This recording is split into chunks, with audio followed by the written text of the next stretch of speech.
Hey everybody, in today's video I'm going to show you how you can use Solver in Excel to do multiple what-if analysis for your data to help you arrive at your ideal solution based on the parameters and variables that you've set in your spreadsheet. Now if you don't have Solver enabled, I'm going to show you how you can do that. So normally if you go to the Data tab, on this data analysis, where this data analysis button is, you should see an option for Solver. If you don't see it, you're going to need to enable it. So if we go to File, and then Options, go to Add-ins, and then we'll see an option here to manage Excel add-ins. If we click on Go, we'll see an option for the Solver add-in. If I click on OK, now Excel's added it on here. So now we have Solver in here. So this is really important to make sure that you've got Solver enabled before you're able to do this. So if you don't see it, go into the add-ins and make sure you've got them enabled. It's built in to Excel, so it's just a matter of making sure that it's enabled. So let's get started with an example. Let's say we're running a bakery and we've got two different types of products. So I'm going to say we can either make cakes or cookies. And let's look at our profit per unit, $30 for cakes, $4 for cookies.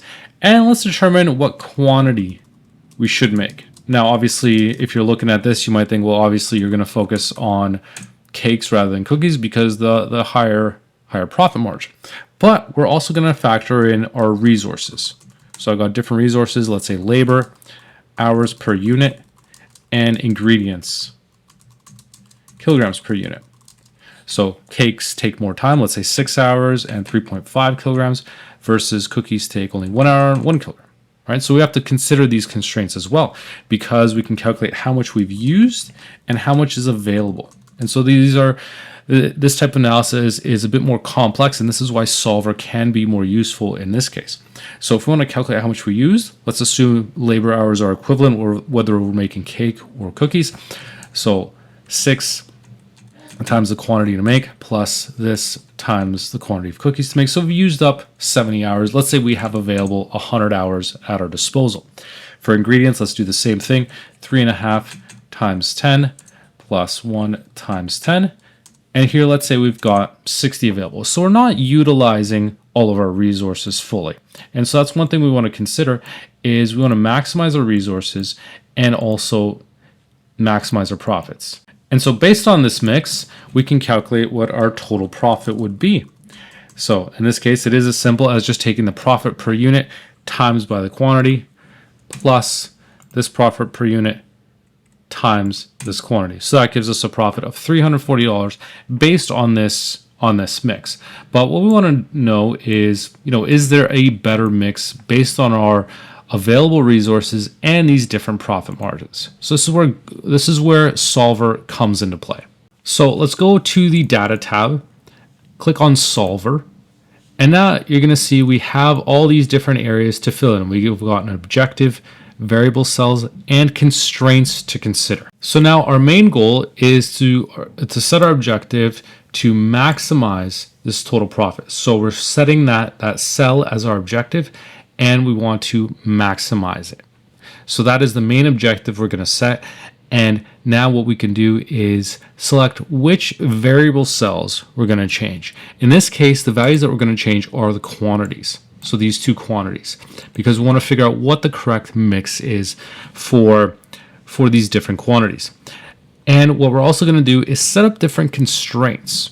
So I'm going to click on Add to add some constraints that we can set up for this scenario. So the first one is we're going to look at the labor hours used, and that can be less than or equal to the available hours. We can't go over our available hours. That's one constraint. Let's add another constraint, and this time let's do it for the ingredients. That also cannot exceed our available ingredients. Again, we're assuming all the ingredients are going to be identical. Click on Add. Now let's add another constraint, this time for the quantity to make. So B3, C3, we want to make sure that is greater than or equal to 0, just to make sure we don't have any weird negative values. Click on Add. And now let's also do another cell reference for these ones, for B3 to C3, the quantity, just to make sure that we're dealing with integers. So we're not making half cakes or half cookies, that sort of thing. This allows us to make sure we're always dealing with whole numbers. So now once that last constraint is in there, I'm going to click on OK. And so we've got our list of our constraints in here. And at this point, we can click on solve, but what we can do is start with our more simple solving method, which is quicker. So you can try the other ones if you have a really complicated scenario or the simple one isn't working. But generally what you want to start with is first the simplex LP method. If that one doesn't solve your problem, then you can try the other ones, GRG, nonlinear, and then lastly the evolutionary, which would be the more complex one. So we're going to start with just the simplex LP. This is probably going to be in the majority of your situations is going to be sufficient. So now I'm going to click on the solve button, and now solver is going to go to work, and it's told me that 16 and 4 is the correct quantity to use here. So I can see I can keep the solver solution, restore original values.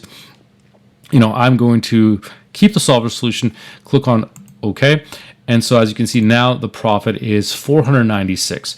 So with solver, it's basically doing a what if analysis at when considering a lot of different scenarios and also variables. So it's really similar to goal seek in that sense, where it can do a what if analysis, but in the case of solver, it can be a lot more complex. It can consider constraints and multiple variables. So it's a lot more complex in that situation. So if you've got a situation like this where you've got a bit more complexity, this is where solver can come into play. But you may also want to consider goal seek for more simpler options if you just have one variable that you want to change for. So that's all for this video on how to use solver in Excel. If you learned something, if you did like it, please make sure you leave a like and subscribe for more videos like this. Thanks for watching.